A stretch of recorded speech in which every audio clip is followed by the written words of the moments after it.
নমস্কার, নিউজ 18 বাংলা আপনাদের সকলকে স্বাগত।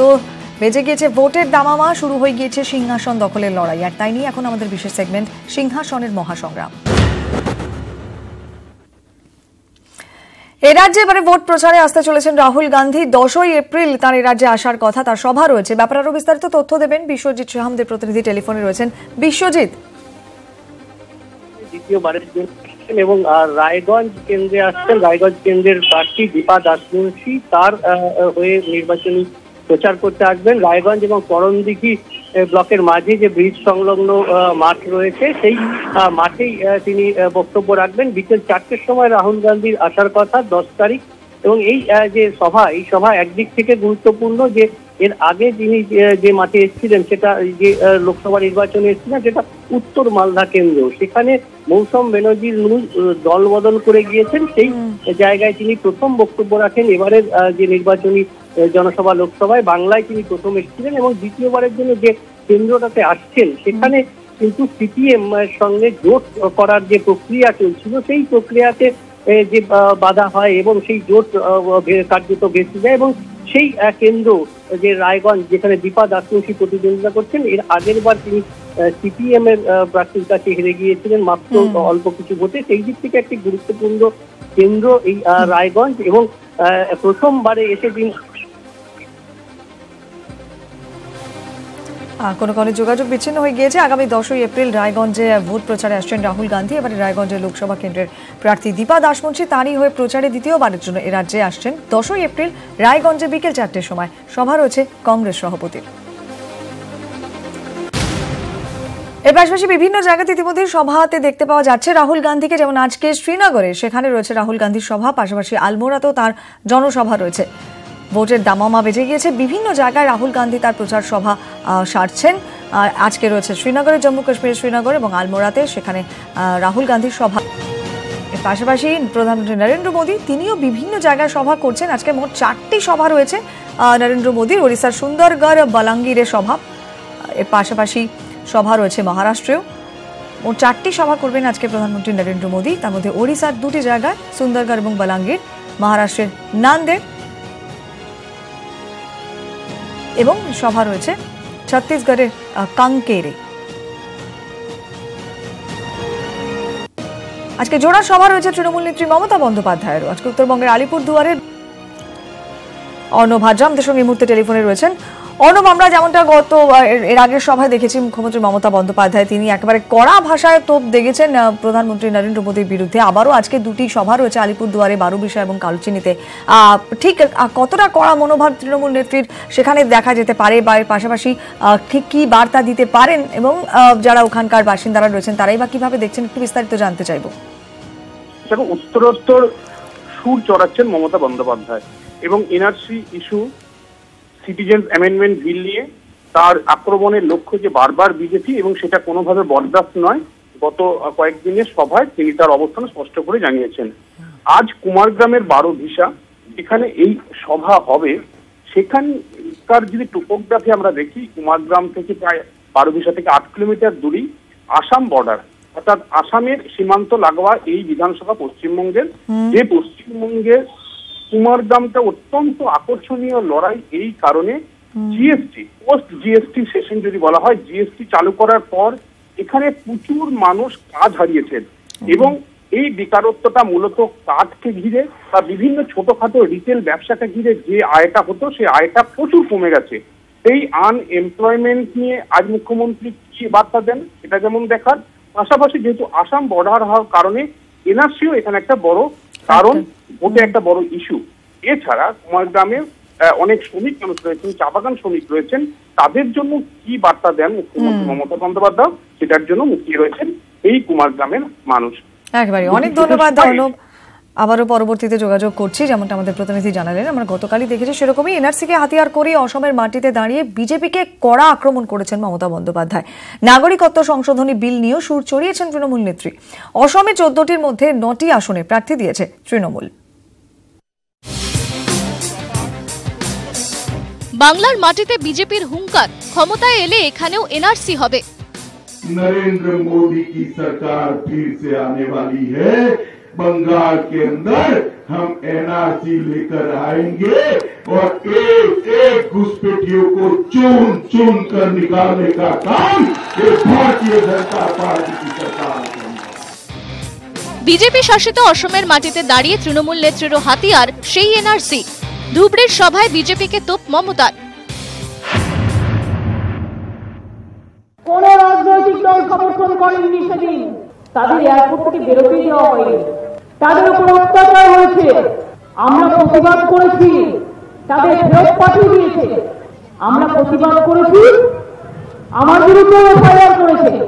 আপনারা যখন বাংলায় যান আমরা তো আটকাই না, তো আমরা আসামে আসছি, আপনার আপত্তি কেন? নাগরিকত্ব সংশোধনী বিল নিয়েও গলা চড়ালেন তৃণমূল নেত্রী।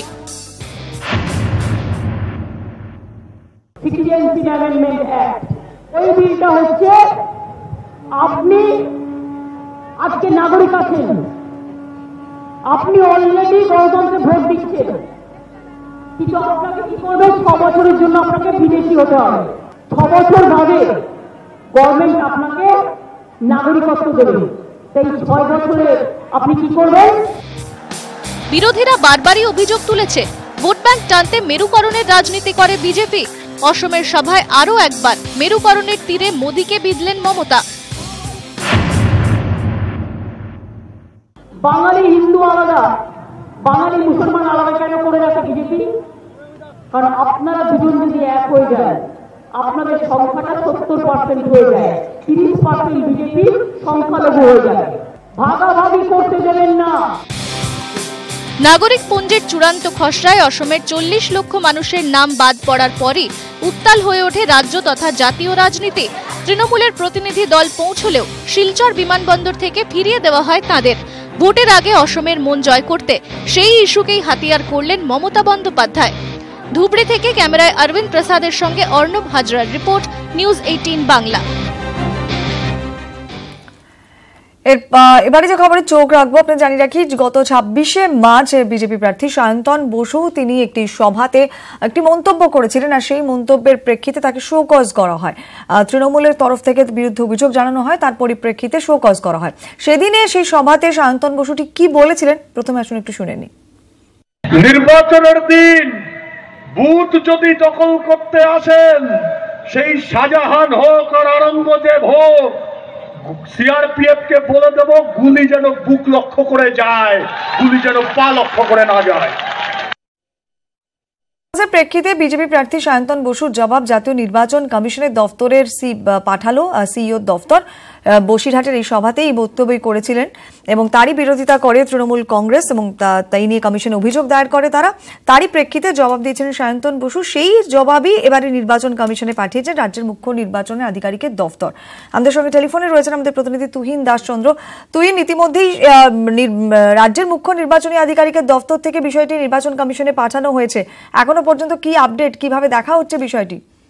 দেখো, এই বক্তব্যের পর সায়ন্তন বসুর এই বক্তব্যের পর জেলা প্রশাসনের কাছে রিপোর্ট তলব করে নির্বাচন কমিশন, সিইও দপ্তর রিপোর্ট তলব করে এবং পরবর্তী ক্ষেত্রে সায়ন্তন বসুকে শোকজ করে নির্বাচন কমিশন।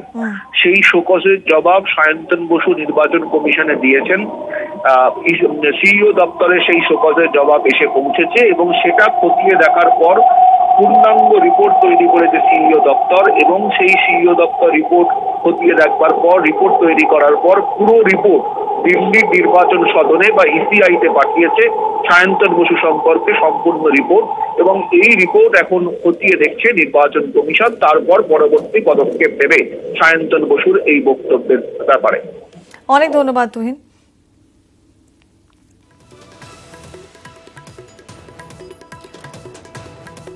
কমিশনের শোকজের জবাব দিয়েছেন সায়ন্তন বসু, কিন্তু সেদিনে সে বসিরহাটের সভা থেকে নির্দিষ্ট করে কি বক্তব্য রেখেছিলেন আরো একবার শুনুন সেই বক্তব্য। নির্বাচনের দিন বুথ যদি দখল করতে আসেন, সেই শাহজাহান হোক আর আওরঙ্গজেব হোক, সিআরপিএফ কে বলে দেব গুলি যেন বুক লক্ষ্য করে যায়, গুলি যেন পা লক্ষ্য করে না যায়। আসি পরের খবরে। প্রধানমন্ত্রীর কুর্সিতে বসে কেমন কাজ করেছেন মোদী? গত 5 বছরে তার জনপ্রিয়তা বেড়েছে নাকি মোদী হাওয়ায় ভাঁটার টান? পরবর্তী প্রধানমন্ত্রী হিসেবেই বা কার কথা ভাবছেন দেশের মানুষ? ইঙ্গিত মিলল ফার্স্ট পোস্ট ও নিউজ 18 বাংলার দ্য ন্যাশনাল ট্রাস্ট সার্ভে 2019-এ।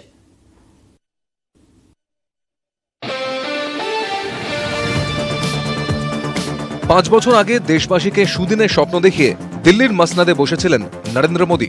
5 বছর পর বিরোধীরা বলছেন সুদিন তো আসেইনি, উল্টে আরো গাড্ডায় গিয়েছে দেশ। কালো টাকা ফেরেনি, ভারত স্বচ্ছ হয়নি, বরং নোটবন্দি টেনে নামিয়েছে দেশের অর্থনীতিকে। এসব তো বিরোধীরা বলছেন, কিন্তু দেশের জনতা কি বলছেন?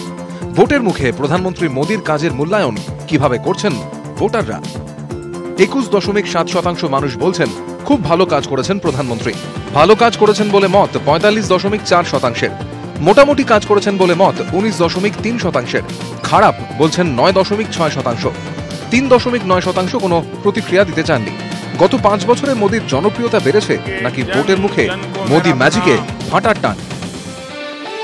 সমীক্ষায় 66% ভোটার বলছেন মোদীর জনপ্রিয়তা বেড়েছে, আর মোদীর জনপ্রিয়তা কমেছে বলে মনে করছেন 15% ভোটার। কোন রাজনৈতিক ব্যক্তির উপর মানুষের সবচেয়ে বেশি ট্রাস্ট?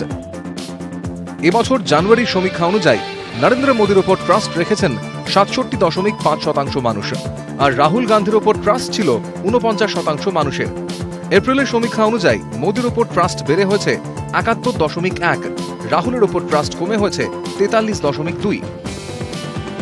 কে হবেন দেশের পরবর্তী প্রধানমন্ত্রী? মানুষের পছন্দ কি? জানুয়ারির সমীক্ষায় প্রধানমন্ত্রী হিসেবে 52.8% মানুষের পছন্দ ছিলেন নরেন্দ্র মোদী। এপ্রিলের সমীক্ষায় তা বেড়ে হয়েছে 63.4%। জানুয়ারিতে প্রধানমন্ত্রী পদে রাহুল গান্ধী ভোট পেয়েছিলেন 26.9% মানুষের। এপ্রিলে তা কমে হয়েছে 16.1%। জানুয়ারিতে মমতা বন্দ্যোপাধ্যায়কে প্রধানমন্ত্রী হিসেবে পছন্দ করেছিলেন 4.2% মানুষ। এপ্রিলে তাকে প্রধানমন্ত্রী পদে দেখতে চান 3.4%। জানুয়ারিতে মায়াবতী ভোট পেয়েছিলেন 2.8%। এপ্রিলে তা কমে দাঁড়িয়েছে 2.2%। প্রিয়াঙ্কা গান্ধী জানুয়ারিতে পেয়েছিলেন 0.9%। এপ্রিলে তা সামান্য বেড়ে দাঁড়িয়েছে 1.5%।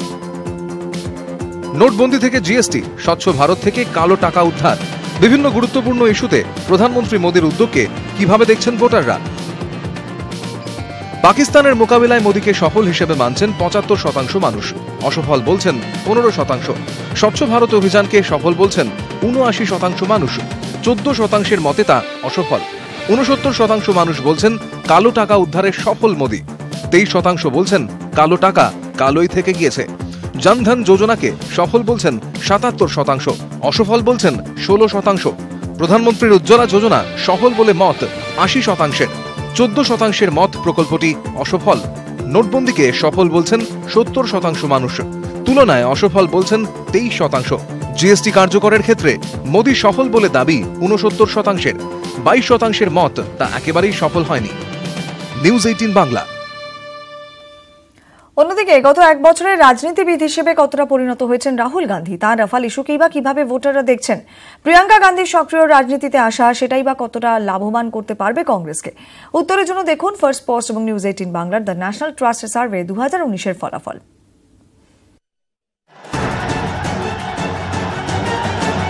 জাতীয় স্তরে নরেন্দ্র মোদীর অন্যতম প্রতিপক্ষ হিসেবে উঠে এসেছেন রাহুল গান্ধী। ভোটের মুখে রাজনীতির ময়দানে নিয়ে এসেছেন বোন প্রিয়াঙ্কাকেও। ভোটের মুখে ভাই বোন সম্পর্কে কি ভাবছেন মানুষ?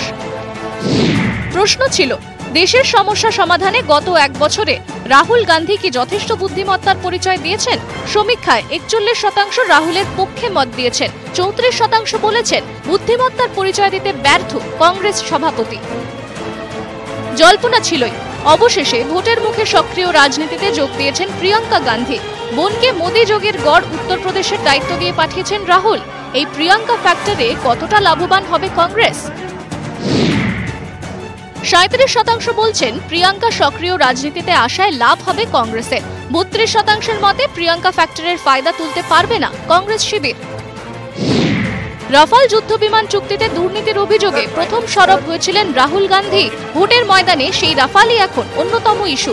গেরুয়া শিবিরের গলার কাঁটাও সেই রাফাল ইস্যুকে কিভাবে দেখছেন ভোটাররা?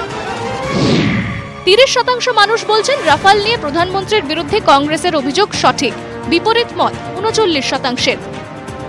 রাজনীতিতে ভোটারের ট্রাস্ট বা আস্থা নেতা নেত্রীদের অন্যতম পুঁজি। ভোটারদের আস্থার ভিত্তিতে কে এগিয়ে, মোদি না রাহুল? এবছর জানুয়ারির সমীক্ষা অনুযায়ী নরেন্দ্র মোদীর ওপর ট্রাস্ট রেখেছিলেন ৬৭.৫% মানুষ, আর রাহুল গান্ধীর ওপর ট্রাস্ট ছিল ৪৯% মানুষের।